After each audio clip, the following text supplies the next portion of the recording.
1절부터 10절까지 말씀입니다.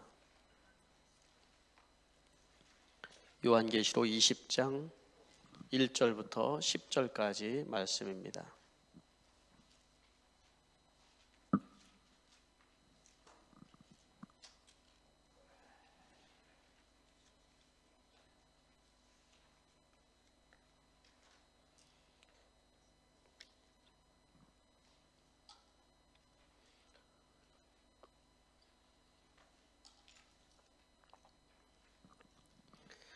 다 찾으신 줄 알고 제가 여러분 대신하여서 봉독하여 드리겠습니다. 나는 또 한 천사가 아비소스의 열쇠와 큰 사슬을 손에 들고 하늘에서 내려오는 것을 보았습니다. 그는 그 용 악마와 사단인 그 옛뱀을 붙잡아 결박하여 아비소스에 던지고 닫은 다음에 그 위에 봉인하여 1000년 동안 가두어 두고 1000년이 끝날 때까지는 민족을 미혹하지 못하게 하였습니다. 사단은 그 뒤에 잠시 동안 풀려 나오게 되어 있습니다. 내가 또 보좌를 보니 그 위에 사람들이 앉아 있었는데 그들은 심판할 권세를 받은 사람들이었습니다. 또 난 예수의 증언과 하나님의 말씀 때문에 목이 베인 사람들의 영혼을 보았습니다. 그들은 그 짐승이나 그 짐승 우상에게 절하지 않고 그들의 이마와 손에 그 짐승의 표를 받지 않은 사람들입니다. 그들은 살아서 그리스도와 함께 1000년 동안 다스렸습니다. 그 나머지 죽은 사람들은 1000년이 끝날 때까지 살아나지 못하였습니다. 이것이 첫째 부활입니다. 이 첫째 부활에 참여하는 사람의 복이 있고 거룩합니다. 이 사람들에게는 둘째 사망이 아무런 세력도 부리지 못합니다.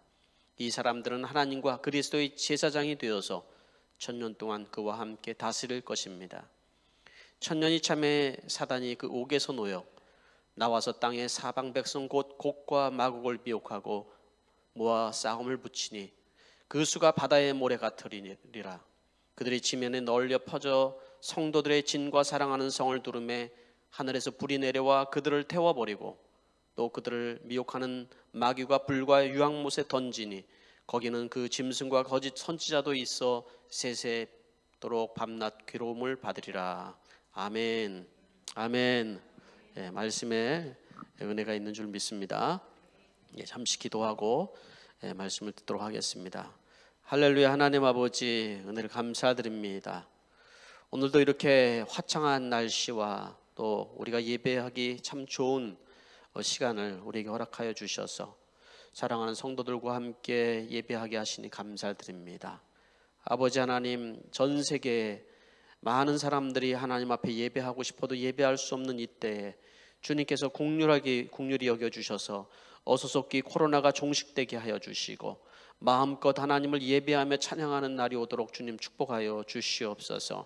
하나님, 특별히 조국 대한민국을 위해서 기도하는 것은 하나님 아버지 코로나로 인하여서 멈춰진 예배와 또 하나님 아버지 예배할 수 없는 모든 상황 가운데 주여 다시 주님께서 이 기회를 통하여서 교회가 회복되게 하시고 성도들이 다시 하나님 아버지의 교회를 사모하며 예배를 사모하게 하여 주시기를 원하옵나이다. 하나님 아버지 영적인 갈증을 느끼며 정말 하나님 나라를 향한 그 마음들이 회복되는 역사가 있게 해 주시옵소서. 오늘 주의 말씀을 전하려고 합니다. 요한계시록의 말씀을 통하여서 이 시대를 바라볼 수 있는 눈을 우리에게 허락하여 주시고 요한계시록의 말씀을 통하여서 정말 진정한 소망이 무엇인지를 우리가 깨달아 알게 하여 주시옵소서. 예수님의 이름으로 기도하옵나이다. 아멘. 오늘 저는 여러분과 함께 천년의 승리라는 제목으로 말씀을 나누려고 합니다. 오늘 본문 말씀은 10절까지 좀 길게 오늘 잡았는데요. 다음 주까지 해서 좀 짝이 되는 말씀이라고 미리 말씀을 드리고 싶습니다. 다음 주에는 천년의 통치, 오늘은 천년의 승리, 이렇게 두 번으로 오늘 나눠서 말씀을 전하려고 합니다. 여러분 혹시 천년 왕국이라고 들어보셨습니까? 네. 아마도 교회를 다니신 분들은 또 요한계시록을 또 공부를 하거나 읽으신 분들은 천년 왕국에 대해서 많이 들어보셨을 것입니다. 바로 그 천년 왕국에 대한 이야기가 나오는 오늘 말씀이 바로 요한계시록 20장에 있는 이 말씀인데요. 천년 왕국이라는 말은 참 말도 많고 탈도 많습니다. 특히 이단들과 사이비들이 참으로 많이 활용을 하여서 그 내용이 좀 퇴색되기도 하였습니다. 이 20장 전체가 가장 많이 이단들이 사용하는 성경 본문이고, 저도 이 본문 말씀을 설교를 하는데 굉장히 사실은 조심스럽습니다. 왜냐하면 어떤 공격을 당할지 모르기 때문에 여러분 정말 기도하는 마음으로 이번 주와 다음 주 제가 말씀을 같이 전하려고 합니다. 신학적인 논쟁도 굉장히 많이 있는 본문이기도 합니다. 그러나 이 본문이 이 천년왕국이라는 것이 딱 우리가 완전히 본질이다 이렇게 얘기하면은 정말 문제가 될 수 있지만은, 그러나 전 그렇게 좀 생각을 하지 않습니다. 이 천년왕국이라는 말은 성경에는 없습니다. 사실은 없고, 오늘 이 말씀의 타이틀에 천년왕국이라고 돼 있죠. 그죠? 천년 뭐라고 표현이 되냐면, 우리 성경에는 그리스도와 천년 동안 다스렸습니다 이렇게 표현이 되어 있고, 개역개정에는 천년 동안 그리스도와 더불어 왕노릇하리라 이렇게 이제 되어 있습니다. 이것을 이제 천년왕국이라고 이제 표현을 하고 있는 것이죠.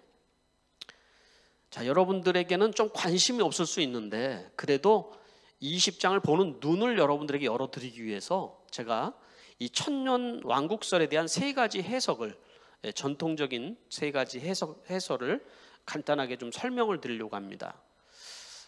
이걸 기억하셔야지만 여러분들이 이 사람은 어떤 관점에서 이걸 보는구나 이런 걸 생각을 할 수가 있습니다. 그것은 전천년설, 또 후천년설, 무천년설, 말도 좀 어렵죠? 이 세 가지의 그 전통적인 해석 방법이 있습니다. 천년 왕국에 대해서. 첫 번째, 그러면 전천년설이란 무엇을 얘기하는 거냐면, 이 세 가지 모두 다 천년왕국설의 기본은 예수님이 재림이 천년왕국 전이냐 천년왕국 후냐, 요게 이제 기본으로 이제 기준점으로 있는 것입니다. 그러니까 전천년설은 천년왕국이 주님의 재림이 있은 뒤에 있다라는 거예요. 요것만 기억하시면 돼요. 전천년설은 주님이 먼저 재림을 하고 그 뒤에 천년왕국이 있다는 거예요. 성경을 우리가 지금도 보면서 쭉 순서대로 이렇게 보니까 천년왕국이 예수님 재림하고 이렇게 뒤에 오지 않습니까? 이런 순서로 좀 보고 있는 거죠. 문자적으로 해석을 많이 하고 있고요. 종말이 가까울수록 점점 세상은 악해지고, 그리고 대환란이 온다는 거죠. 환란. 그리고 결국 주님께서 재림하시고 천년 동안 그리스도인들이 왕노릇한다. 실제적으로 천년왕국이 도래한다고 믿는 것이죠. 이게 전천년설입니다. 이 전천년설은 두 가지로 또 나눠져요. 세대주의적 전천년설, 또 역사주의적 전천년설인데, 여기까지 나가면 아마 설교를 그만두고 싶은 생각이 들 거예요, 아마. 그죠? 그래서 그거는 이제 남겨두고요. 세대주의적 전천년설은 많은 논란을 주기도 하죠. 그죠? 두 번째는 후천년설입니다. 후천년설은 많은 지지를 받지는 못하고 있습니다. 19세기 때 많은 지지를 받았지만 지금 지지를 받지 못합니다. 왜냐하면 성경적인 기반이 많이 약하기 때문에 그렇습니다. 이것은 천년왕국이 주님의 재림 전에 있다라는 거예요. 그러니까 천년왕국이 있고 예수님이 재림하신다라고 얘기를 하는 겁니다. 그러니까 세상이 점점 좋아진다라는 거예요. 세상이 점점 좋아지고, 좋아지다가 결국 주님이 재림한다. 근데 살다 보니까 세상이 좋아지는 게 아니라 점점 악해지는 것을 경험을 하게 되죠. 그러나 이 후천년설도 많은 성도들에게 위로를 주었던 설이기도 합니다. 세 번째는 무천년설입니다. 현천년설이라고도 합니다. 이거는 후천년설과 약간 비슷하지만 보완된 거라고 이제 봅니다. 천년왕국이 미래나 그 예수님 전에 있는 것이 아니라 천년왕국은 없다. 천년왕국이라는 개념은 없다. 천년왕국이라는 것은 뭐냐면 그냥 바로 주님 오시기 전에 우리가 이렇게 살고 있는 지금 현재 시간, 예수님이 초림하여서 재림할 때까지 시간이 천년, 그것을 천년으로 표현한 것이다 라는 것이 바로 무천년설이고요. 대부분 한국에 있는 교회 성도들이 이 무천년설을 배우고 또 이것을 따르고 있습니다. 전통적으로 이제 장로교, 특히 장로교나 이런 데는 대부분 다 무천년설을 따르고 있는데 다 그러지 않습니다. 후천년설은 별로 많이 따르지 않고 있기 때문에 바로 전천년설과 무천년설 두 가지가 팽팽하게 입장을 같이 하면서 사실은 이제 그 자기의 입장을 강조하고 있죠. 이제 교단적으로도 바로 이제 이 전천년설이냐 또 무천년설이나 이 차이로 양극화되어 있다고 얘기를 해드리고 싶습니다. 그럼 이 전천년설과 후천년설의 큰 차이는 뭐죠? 물론 예수님의 재림 시기에 대한 부분이 있고 천년왕국이 있냐 없냐지만 성경을 문자적으로 보냐 상징적으로 보냐의 차이인 거죠. 요한계시록의 말씀을 문자적으로 그대로 보면 천년왕국이 그대로 지금 예수님의 재림 뒤에 있는 거예요. 그러나 무천년설은 상징적으로 이것을 바라본다는 거죠. 상징적으로. 그래서 예수님께서 이 땅 가운데 초림하여서 재림하는 그 시기를 천년의 시간으로 예수님이 상징한 것이다. 이렇게 이제 되어 있는 것입니다. 저는 전천년설로 신학에서 신학을 공부를 했습니다. 그리고 호주에 유학을 와서 무천년설을 배웠습니다. 그러니까 얼마나 복잡하고 신학으로 배울 때는 머리가 아팠는지 기억하시죠? 신학교를 갔는데 전천년설을 따르는 사람 하니까 저 혼자 손을 들고 있더라고요. 네. 그래서 깨달았죠. 이게 내가 배운 게 전부가 아니었구나. 그런데 제가 신학을 배우면서 무천년설이나 전천년설이나 다 성경적인 다 기반이 있고요. 다 이유가 있습니다.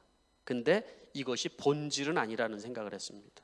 그래서 저는 전천년설도 무천년설도 사실 따지지는 않습니다. 그냥 성경에 있는 이야기들을 우리가 지금 살고 있는 바로 이 관점 속에서 성경을 바라보고 정말 우리가 붙들어야 될 건 그 초대 그 신약교회 성도들이 고난을 당하면서 요한이 이 말씀을 주었을 때 어떤 마음으로 주었겠습니까, 여러분? 주님 재림하신다. 그죠? 그리고 악은 심판당할 것이고 그리스도와 함께 우리가 왕노릇할 것이다. 이거였거든요. 이것을 이제 천년왕국이라는 개념으로 계속 이제 우리가 얘기를 했던 것이죠. 성경 전체의 흐름으로 봤을 때는 문자적으로도 봐야 되는 부분이 있고 상징적으로 봐야 되는 부분도 반드시 있다라는 것이에요.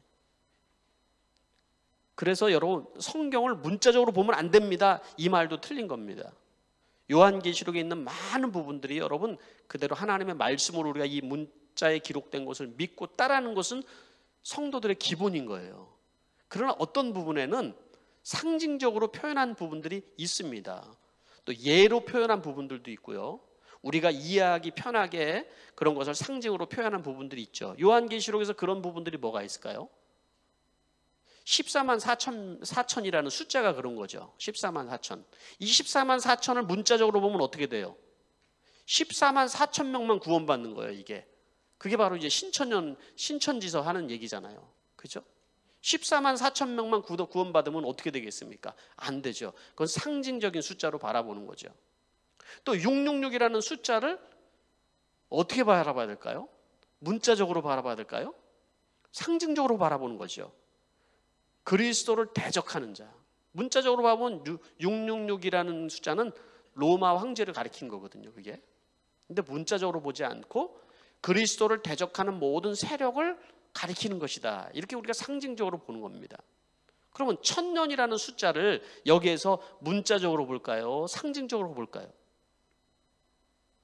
상징적으로 봐야 된다고 저는 생각을 하는 것이죠. 저는 문자적으로 하나님 말씀을 보지만 오늘 본문에 나와 있는 이 천년이라는 것은 바로 문자적으로 이해를 하려고 저는 노력을 합니다. 그런데 이것을 다 완전히 이제 문자적으로만 보기 시작을 하면은 우리는 성경을 보는 눈이 제한될 수도 있고요. 많은 이단들이 이 부분들을 이제는 숫자를 계산하고 또 어떤 이런 숫자를 세고 조합하면서 시한부 종말론에 빠지기도 하고 그리고 그 문자에 묶여서 그리고 잘못된 곳으로 흘러가기도 하는 거죠. 그래서 이단이 나오기도 하는 것입니다. 그러니까 중요한 것은 이 말씀을 통해서 하나님께서 고난당하는 그 그리스도인들에게 어떤 말씀을 주고 싶은가? 이거를 우리가 마음으로 받는 거예요. 이 전천연설이든 무천연설이든 그렇다면 관계가 없는 거예요, 이게. 그러니까 오늘 이 본문 말씀을 통해서 하나님이 나에게 오늘 지금 내가 이 시간을 살아가는 나에게 어떤 하나님의 음성을 주는가? 이것을 우리가 붙들고 우리가 살아가야 되는데, 이 말씀의 핵심은 주님은 반드시 오신다라는 거예요. 주님 반드시. 그리고 사단은 멸망할 것이고, 그리고 성도들은 영원한 하나님 나라, 그 나라가 완성되어질 것이다. 그 말씀을 해주고 있는 것이라는 거죠. 20장을 제가 이제 한 3번 정도, 길면 4번으로 나눠서 좀 설교를 할 예정인데요. 20장은 19장에 이어서 바로 연결해서 보면은 연결이 잘 또 안 됩니다, 이게.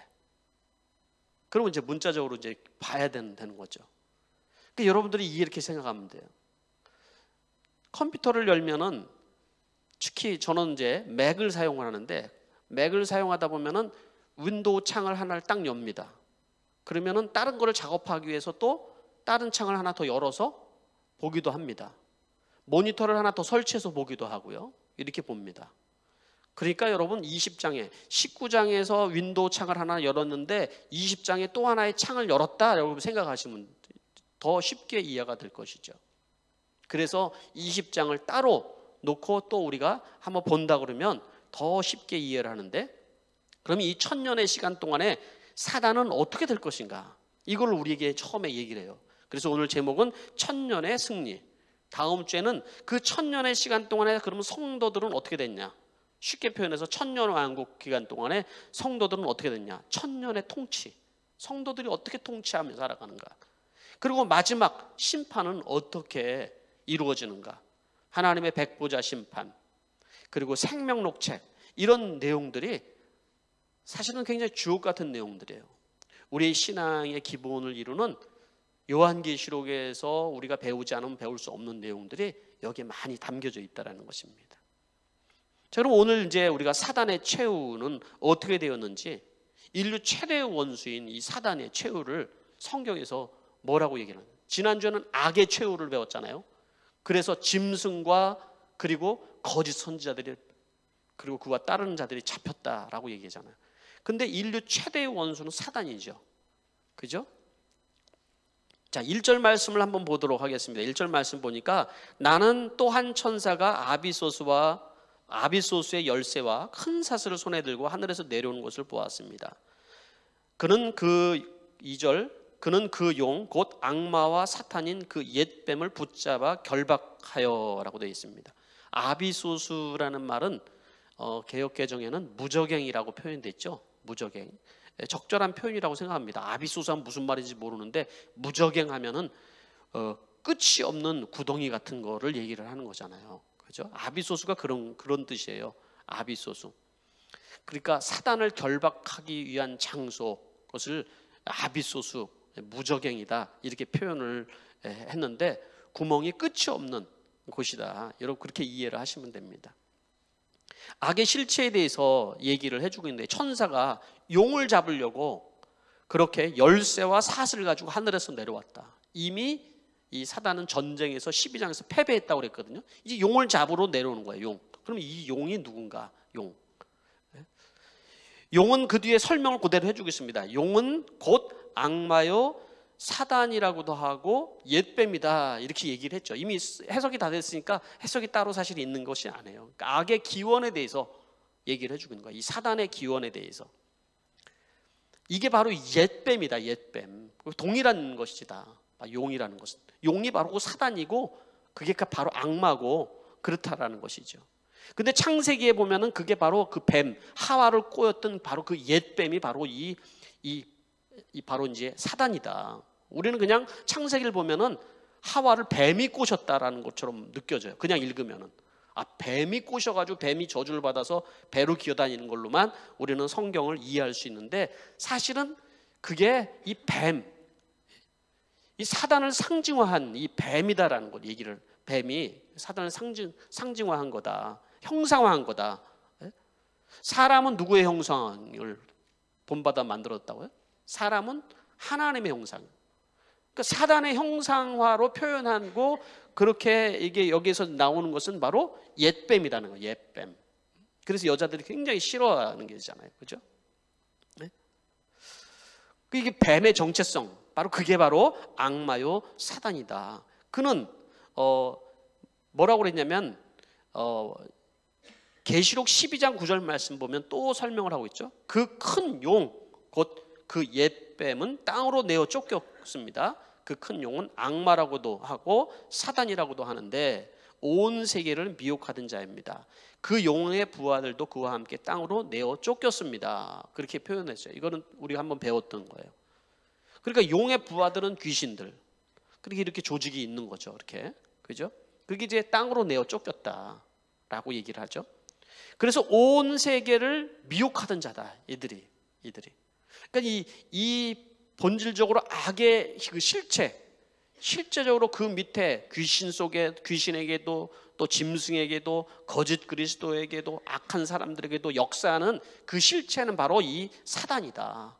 하늘에서 내어 쫓긴, 전쟁 가운데 내어 쫓긴 실체가 바로 이 사단, 마귀다. 이렇게 성경이 악의 근원에 대해서 얘기를 해주고 있다는 것이죠. 용, 그걸 용으로 표현한 거예요. 용이라는 표현은 사실 보면은 동양 사람들은 용을 좋아하거든요. 용. 근데 용에 대해서 성경에서 얘기하는 것과는 다르죠. 용은 왜 좋아하냐면 힘과 권력의 상징이잖아요. 그래서 용꿈을 꾸면은 너무 좋아하잖아요. 사람들이. 그리고 우리 한국에서도 조선 때도 건물이나 아니면은 어떤 그림이나 조각이나 전통 가옥에 보면 용 그림이 다 있잖아요. 그게. 그리고 권력을 상징하는 왕을 가리켜서 이 왕의 의자를 용상이라고 얘기하고 임금의 얼굴을 용안이라고 얘기하고 임금이 입는 옷을 용포라고 얘기를 하고 그렇게 용을 되게 좋아한다는 거예요. 용을. 동양이 전체적으로 다 용. 그러니까 어느 나라든지 용에 대한 개념이 있어요. 용에 대한. 근데 성경에서는 이 용을 가리켜서 이걸 실제적인 이름이라고 보다도 사단이다. 이렇게 얘기를 해주고 있는 것이죠. 그러니까 온 세상을 힘과 권력을 통하여서 미혹하는, 그렇게 미혹하는 세력인 바로 이 용이 붙잡혔다라고 얘기를 하는 거예요. 자, 그러면 붙잡혀서 어떻게 됐다라는 얘기예요. 3절 말씀 보니까 아비소수에 던지고 닫은 다음에 그 위에 봉인하여 1000년 동안 가두어 뒀다. 1000년이 끝날 때까지는 민족들을 미혹하지 못하게 하였습니다. 사단은 그 뒤에 잠시 동안 풀려 나오게 되어 있습니다. 1000년 동안 가두어 뒀다. 바로 이 1000년 동안 가두어 두었다라는 표현. 그리고 그 뒤에 나온 1000년 동안 왕노릇하리로다. 이런 표현이 바로 천년 왕국에 대한 기본적인 내용이 되는 것이죠. 그러니까 1000년 동안 가두어 두었다라는 표현이 무엇을 의미하는 거냐면 완전히 가두어서 사단이 힘도 못 쓰고 이제 더욱더 활동하지 못하게 되었다라는 그런 표현이 아니라 예수 그리스도의 십자가로 인하여서 결박당하고 예수님의 부활로 인하여서 억제되고 결박되었다라는 것을 얘기를 하는 거죠. 그죠?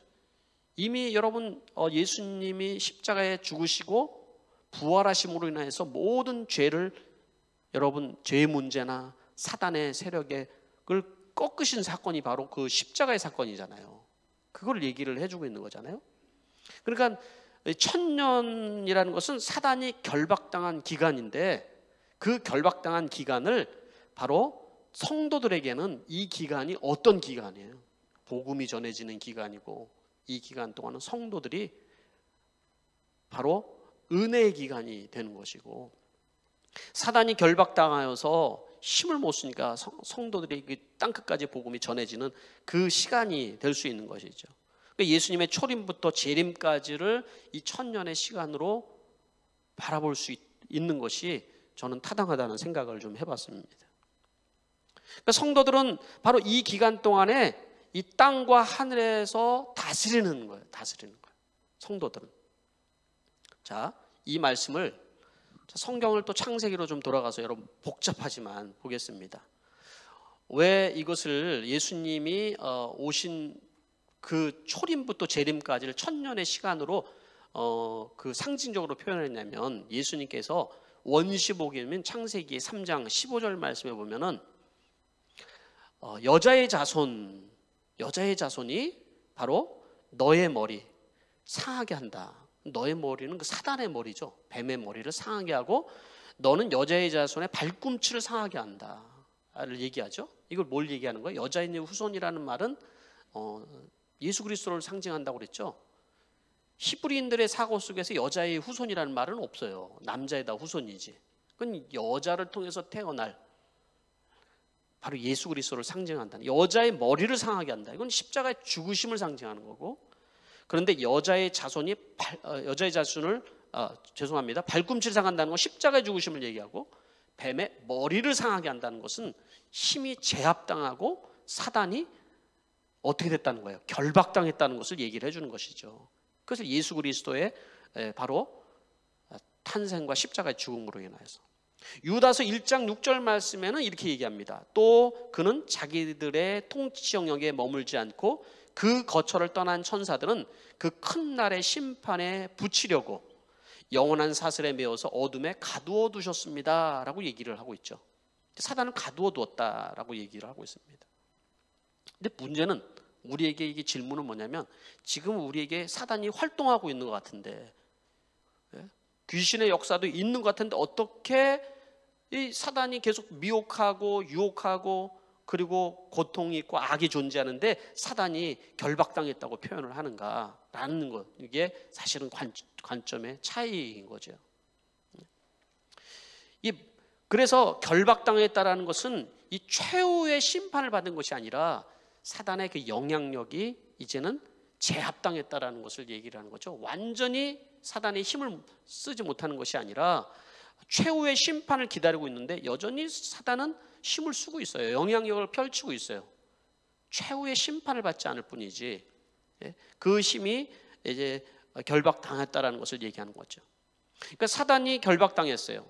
사단이 완전히 패망할 때까지 성도들의 승리는 아직까지 미완성의 승리라는 거죠. 오늘 이 20장에 있는 말씀 속에서. 어렵죠, 이제? 여러분 눈을 보니까 어려워지기 시작했어요. 그래서 잘 들으셔야 돼요. 그래. 자, 그래서 쉽게, 9.11 테러가 났어요. 9.11 테러. 그거를 한번 예를 들어서, 9.11 테러가 났는데 미국은 이 테러의 주범을 누구로 지목을 했습니까? 이라크의 후세인을 지목을 했잖아요. 그래서 후세인과 그리고 알케이다의 오사마 빈 라덴을 잡으려고 계속해서 결국은 잡았어요, 안 잡았어요?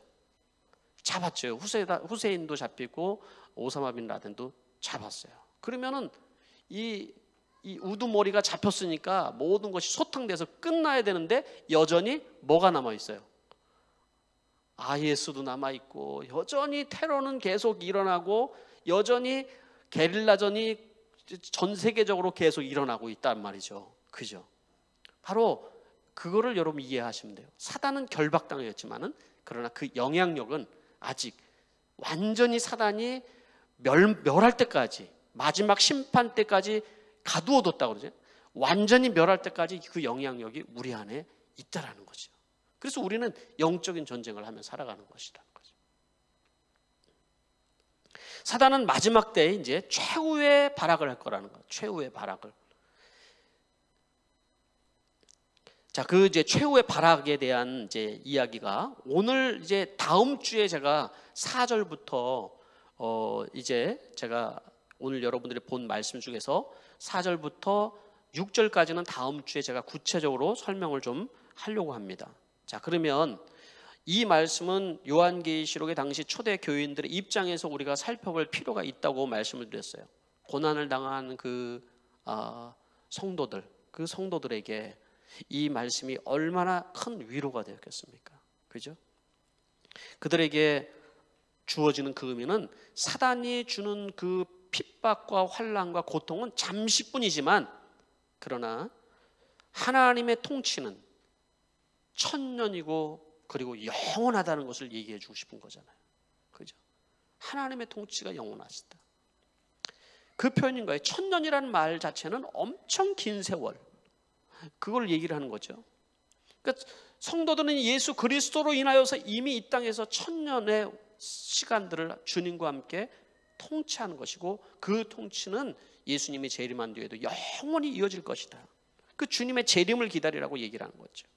그래서 천년 동안 다스릴 것이다, 이런 말씀을 계속 해주고 있는 거예요. 그 사람들은 어떤 사람들이었어요? 그 사람들은 예수의 증언과 하나님의 말씀 때문에 목이 베인 성도들이었고요, 짐승 앞에 우상에 절하지 아니하고 짐승의 표를 받지 않고의 신앙의 정전을 지키려고 노력했던 거예요. 그죠? 목베임을 당하고 죽임을 당할 정도로 신앙의 정절을 지켰던 사람들이라는 거죠. 그들이 어떻게 왕노릇을 하며 살아갈까요?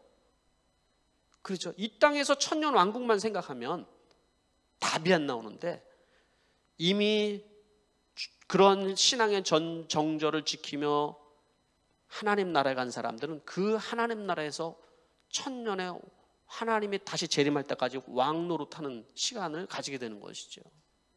또 이 땅에서 살아서 믿음을 지키는 사람들은 이 땅에서 다스리면서 왕노릇을 하는데, 이 다스린다라는 표현을 우리는 굴림하고 그리고 뭔가 지시하고 이런 것만 다스린다고 생각하지만, 그리스도인들에게 다스림은 사랑이고 섬김이고, 그 섬기며 다스리는 것이, 여러분, 그것이 진정한 다스림이고 그것이 왕노릇하는 것이라고 말씀을 하고 있는 거예요.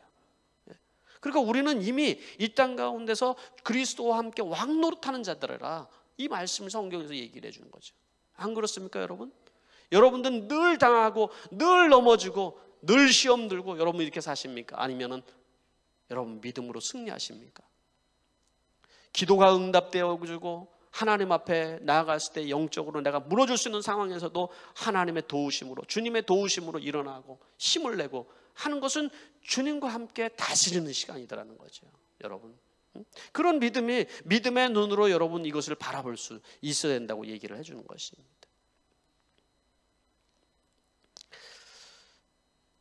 이 부분은 제가 다음 주에 이 부분만 떼어서 제가 이제 말씀을 천년의 통치라는 제목으로 말씀을 나누려고 합니다. 자, 그러면 사단의 완전한 멸망, 이제 결박당했는데 이제 완전한 사단의 최후적인 운명은 어떻게 되는가?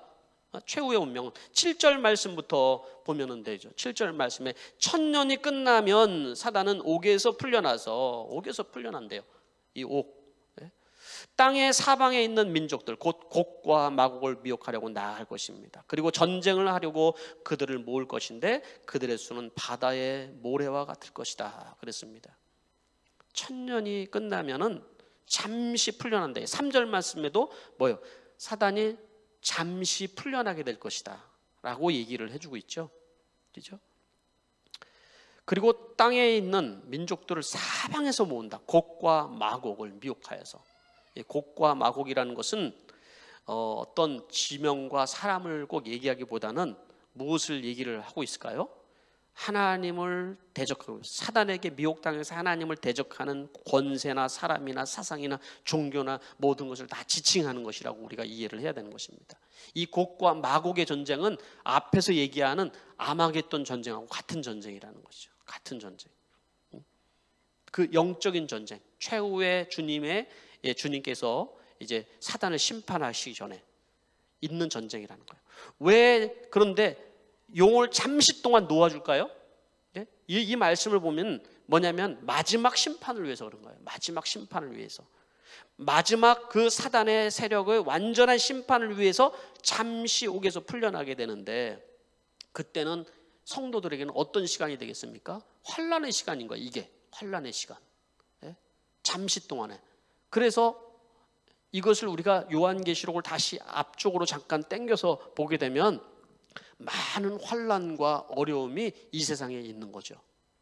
무저갱에서 사단이 올라오는 거예요. 인재앙 때도 올라오고 하면서부터 많은 재앙과 환난이 이 땅 가운데 있는 것이고, 그때가 점점 세상에 이러한 재앙과 환난이 더욱더 가까울수록 주님께서 재림하시고 사단의 심판이 가까웠음을 우리가 알라고 말씀을 하고 있는 것이죠.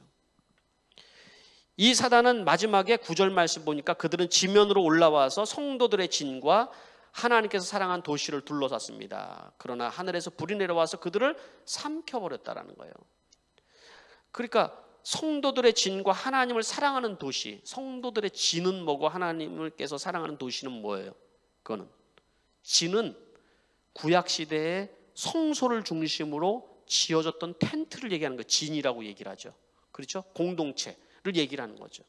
하나님이 사랑하는 도시라는 것은 바로 신약시대 교회를 얘기하는 것인데, 우리에게 이 말씀을 적용하면 교회를 중심으로 목장이 있고 바로 그 성도들의 공동체, 성도들의 공동체들, 주님의 이름으로 두세 사람이 함께 모여있는 그들, 그리고 함께 많은 사람들이 예배하는 하나님의 도시, 이 교회를 향하여서 공격을 한다. 마지막에.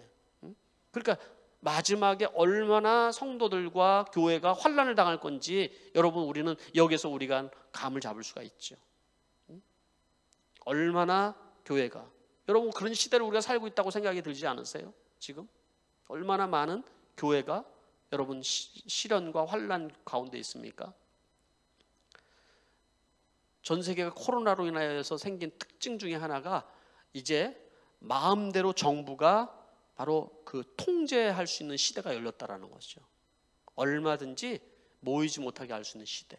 중국은 뭐 대단하잖아요. 안면 인식 기술로 인하여서 여러분 모든 사람을 다 통제하고 관찰하고 바라보면서 기업도 종교도 모든 것을 관찰하고 그리고 다 통계를 내고 바라보면서 정부가 원하는 방향으로 다 끌고 가는 시대가 되었다라는 거예요. 여러분, 이 시대가 여러분 전 세계적으로 열리지 말라는 법이 없는 것이죠. 그런 시대가 점점 되어지면서 신앙생활은 인권이라는 이름으로 여러분 신앙생활이 점점 어려워질 것이고, 여러분의 믿음을 지키는 것이 점점 힘들어질 수 있다는 것을 얘기해 주는 거예요. 그러나 사단이 마지막 발악이라고 말씀하고 있는 거예요. 이게 마지막 발악이다. 그래서 10절 말씀에 그들은 미혹하던 악마도 불과 유황의 바다로 던져졌는데 그것은 짐승과 거짓 예언자들이 있는 곳입니다. 거기에서 그들은 영원히 밤낮으로 고통을 당할 것입니다. 악의 삼위일체라고 얘기를 하죠. 뭐예요? 짐승과 거짓 예언자들과 용 가리켜서, 그죠? 사단. 먼저 짐승과 거짓 예언자들이 붙잡혔고, 이제 마지막으로 바로 용이 붙잡혔다. 사단이 붙잡혀서 영원히 밤낮으로 고통을 당하는 곳에 던져질 것이다. 이게 최종 사단의 심판을 오늘 다루고 있는 것이라는 거죠.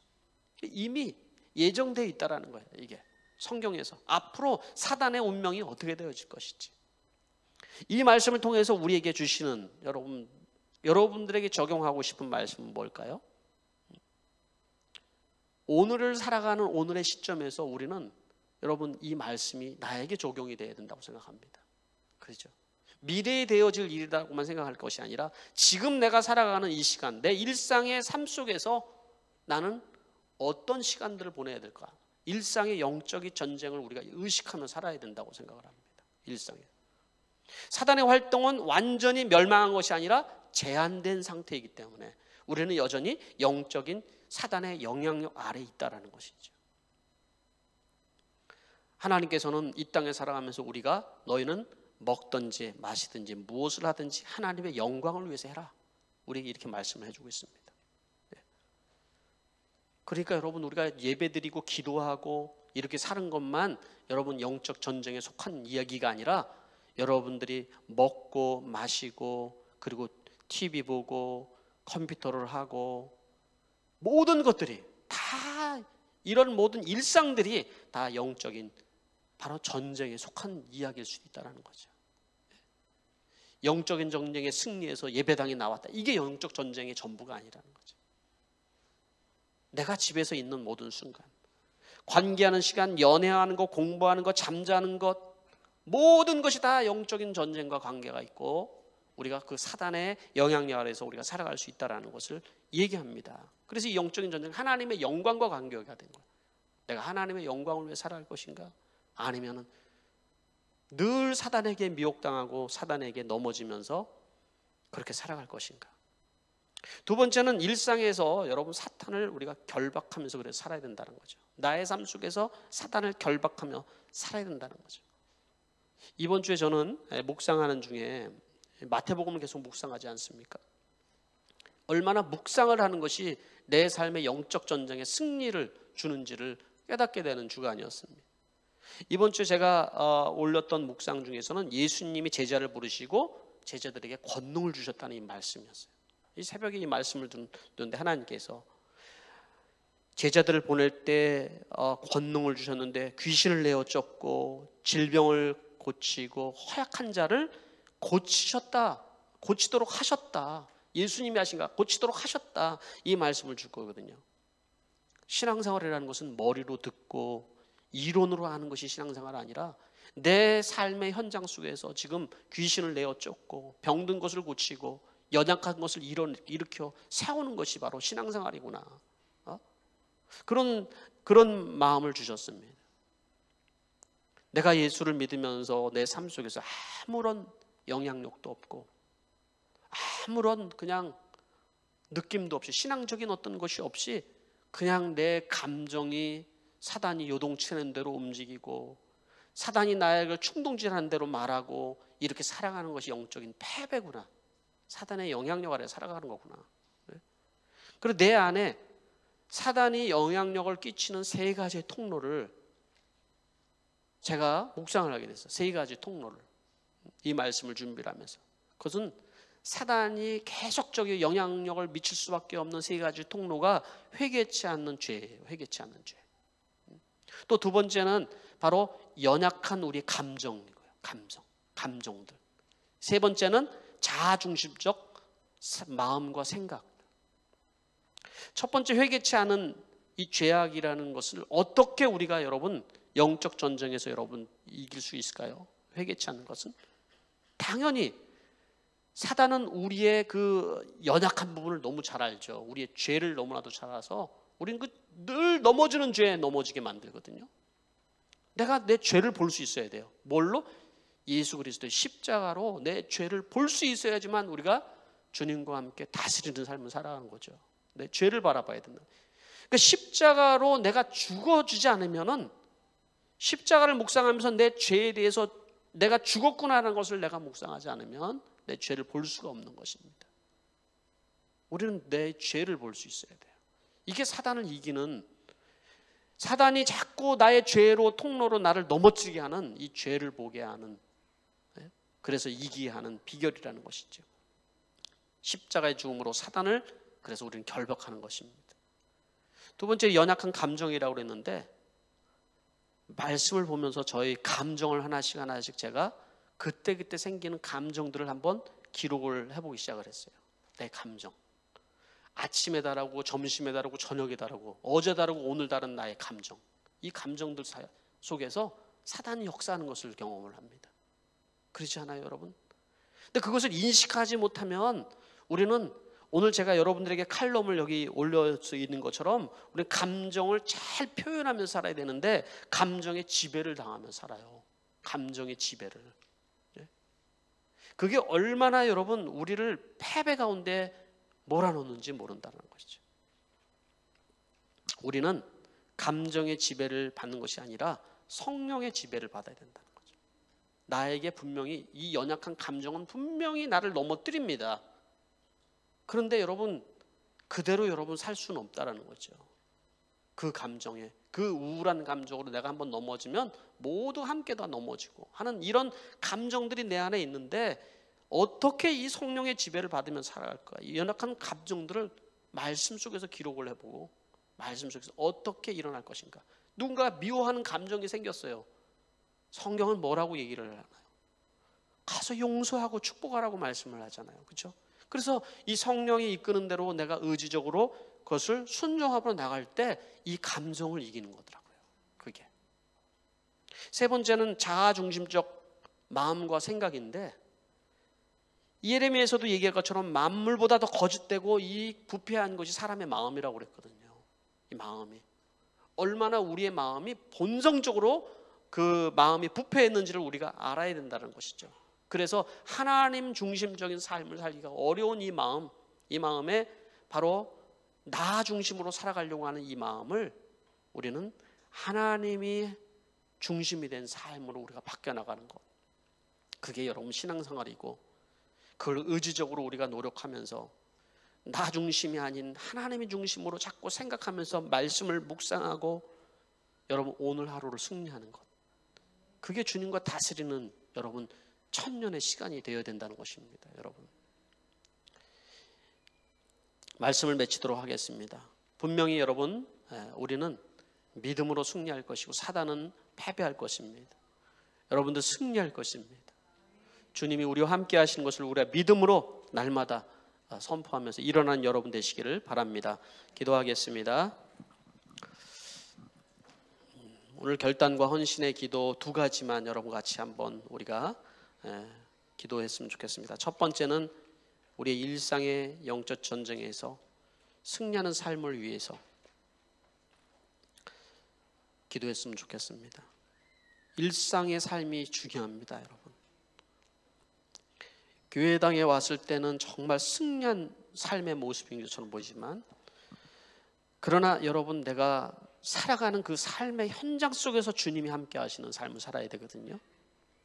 얼마나 많은 사단의 역사가 있습니까? 일상의 여러분 삶 속에. 그 삶 속에서 승리하게 해주십시오.